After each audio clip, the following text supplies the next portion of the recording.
Hello అండి, అందరికీ నమస్కారం. మన తెలుగు సాహిత్యం ఛానల్కు స్వాగతం. ఈరోజు నేను చదవబోయే కథ కట్టా రాంబాబు గారు రచించిన పరిష్కారం. ఈ కథ ఆంధ్రభూమి సచిత్ర వారపత్రికలో డిసెంబర్ 21, 2000 సంవత్సరంలో ప్రచురింపబడింది. కథలోకి వెళ్ళబోయే ముందు మీకు ఒక చిన్న రిక్వెస్ట్. మీరు మన ఛానల్ని ఫస్ట్ టైం చూస్తున్నట్లయితే తప్పకుండా సబ్స్క్రైబ్ చేసుకోండి. ఇక కథలోకి వెళ్దామా?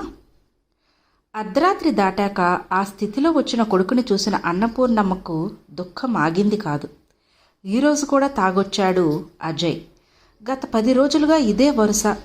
కొడుక్కి ఎలా చెప్పాలో అర్థం కావటం లేదు. ఇంజనీరింగ్ 2వ సంవత్సరం చదువుతున్న కొడుక్కి తాగడం మంచిది కాదన్న సంగతి తెలియనిదేం కాదు. అజయ్ ఏమీ మాట్లాడకుండా, అన్నం కూడా తినకుండా తన గదిలోకి పోయి తలుపేసుకున్నాడు. ఎంతో బుద్ధిమంతుడనుకున్న కొడుకు ఇలా అయ్యేసరికి ఆమె తట్టుకోలేకపోతుంది.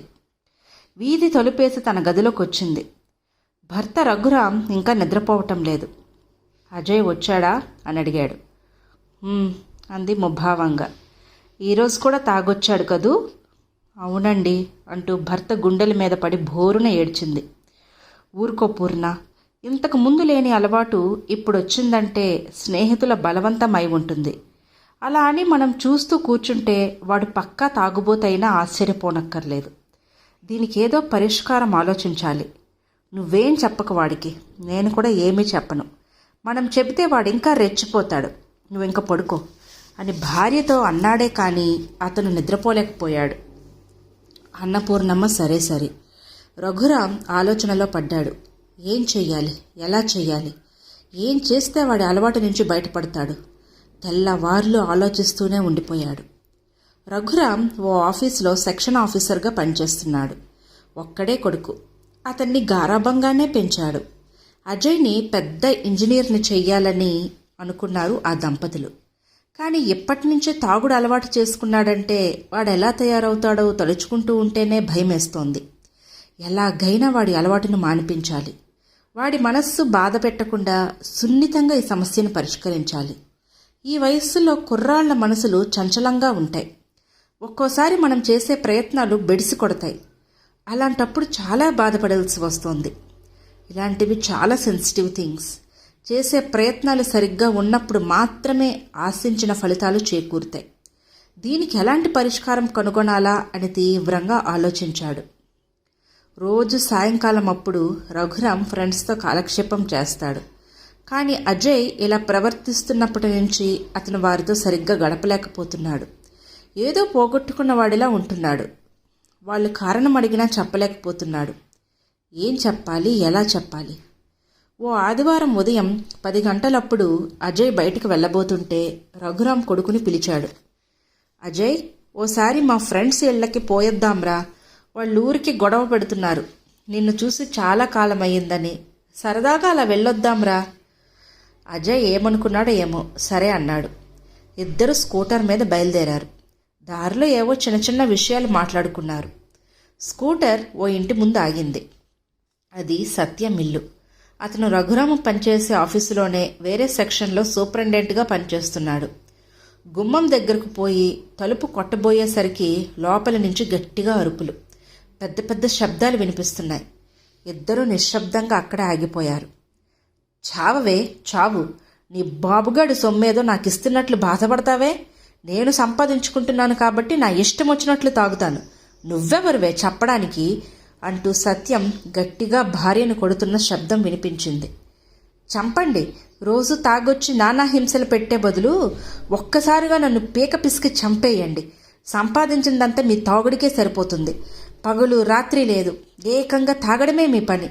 సంసారం గొళ్ళైపోయింది మీ తాగుడు వల్ల. అంత తాగుడే మీకు అవసరమైనప్పుడు మేమెందుకు ఈ ఇంట్లో?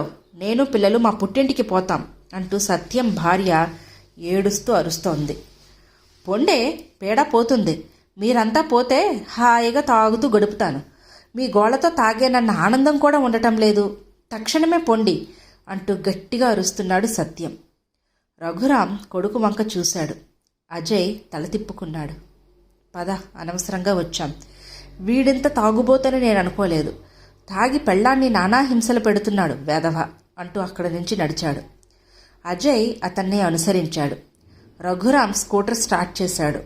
వెనక కూర్చున్న అజయ్లో ఏవో ఆలోచనలు ముసురుకుంటున్నాయి. స్కూటర్ 2 వీధులు తిరిగి ఓ ఇంటి ముందు ఆగింది. అది శివం ఇల్లు.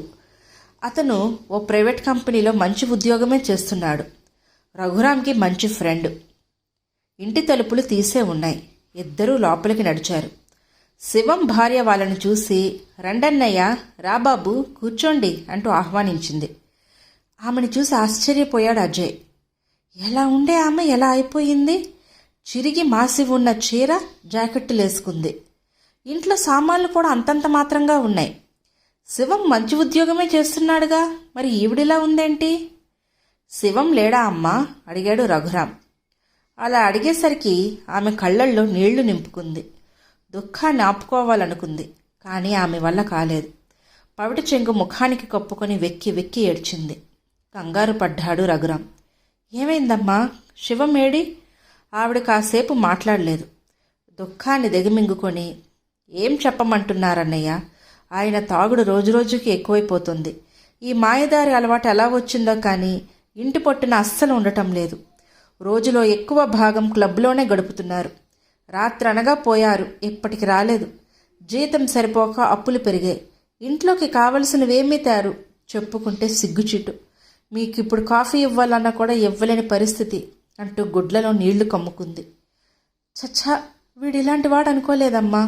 ఏదో కొద్దిగా తాగుడు అలవాటు ఉందంటే కంపెనీ కోసం కాసేపు తాగుతున్నాడు అనుకున్నాను, కానీ కుటుంబాన్ని సర్వనాశనం చేసేలా అది మహమ్మారిలా తయారయ్యిందని తెలియదు అంటూ బాధపడ్డాడు రఘురామ్.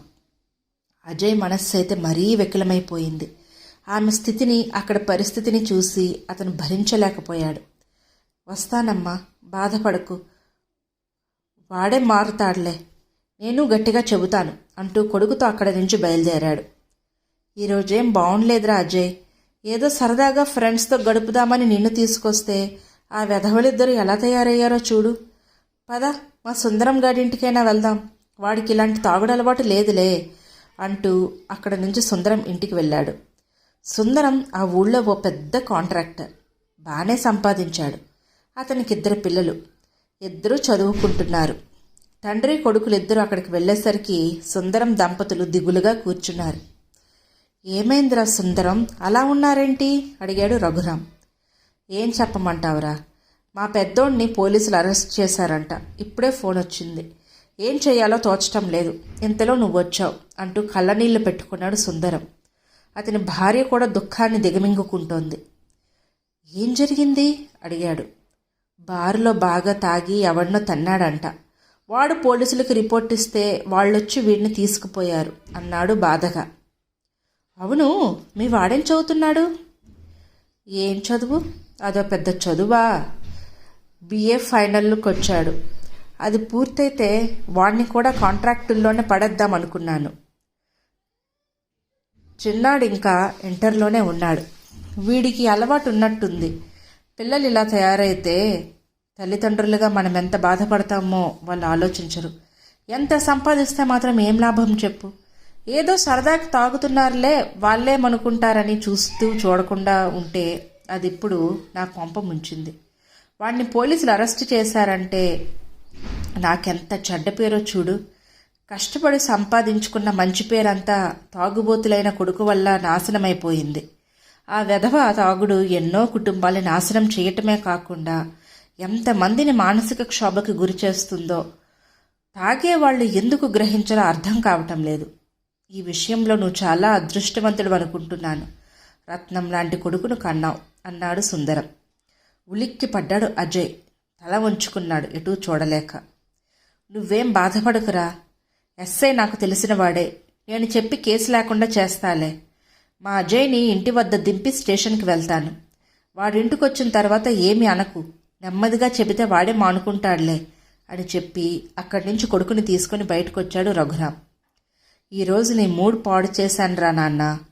సెలవు రోజు నీ ఫ్రెండ్స్తో గడపకుండా అనవసరంగా ఇటు తీసుకొచ్చాను కొడుకుతో అన్నాడు రఘురామ్.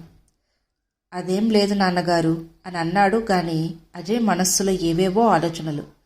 ఇంటి దగ్గర అజయ్ని దింపి నేను ఒక్కసారి పోలీస్ స్టేషన్కి వెళ్ళొస్తాను అని చెప్పి స్కూటర్ని ముందుకు నడిపించాడు. అజయ్ ఇంట్లోకి వచ్చాడు. మనస్సంతా చాలా చికాగ్గా ఉంది. ఆ 3 కుటుంబాలని చూసొచ్చాక అతనికి అనిపించింది, తన వల్ల తమ కుటుంబం కూడా అలా అయిపోతుందా అని.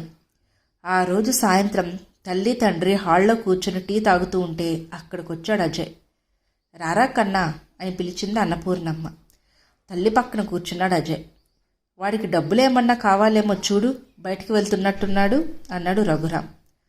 తల్లి ఒళ్ళో ముఖం దాచుకొని వెక్కి వెక్కి ఏడ్చాడు అజయ్. కంగారు పడింది అన్నపూర్ణ. ఏమైంది బాబు అంటూ అతని జుట్టులోకి వేళ్లు పోనిచ్చి ప్రేమగా దువ్వింది. నన్ను క్షమించమ్మా, నేనెంత పెద్ద తప్పు చెయ్యబోయానో తలుచుకుంటే నాకే సిగ్గుగా ఉంది. ఎంతో హాయిగా ఉన్న మన కుటుంబం నా వల్ల నాశనం కాకూడదు. మిమ్మల్ని ఎంతో మానసిక క్షోభకు గురి చేశాను. ఇంకెప్పుడు తాగను, మీ ఇద్దరి మీదొట్టు అంటూ వెక్కి వెక్కి ఏడ్చాడు.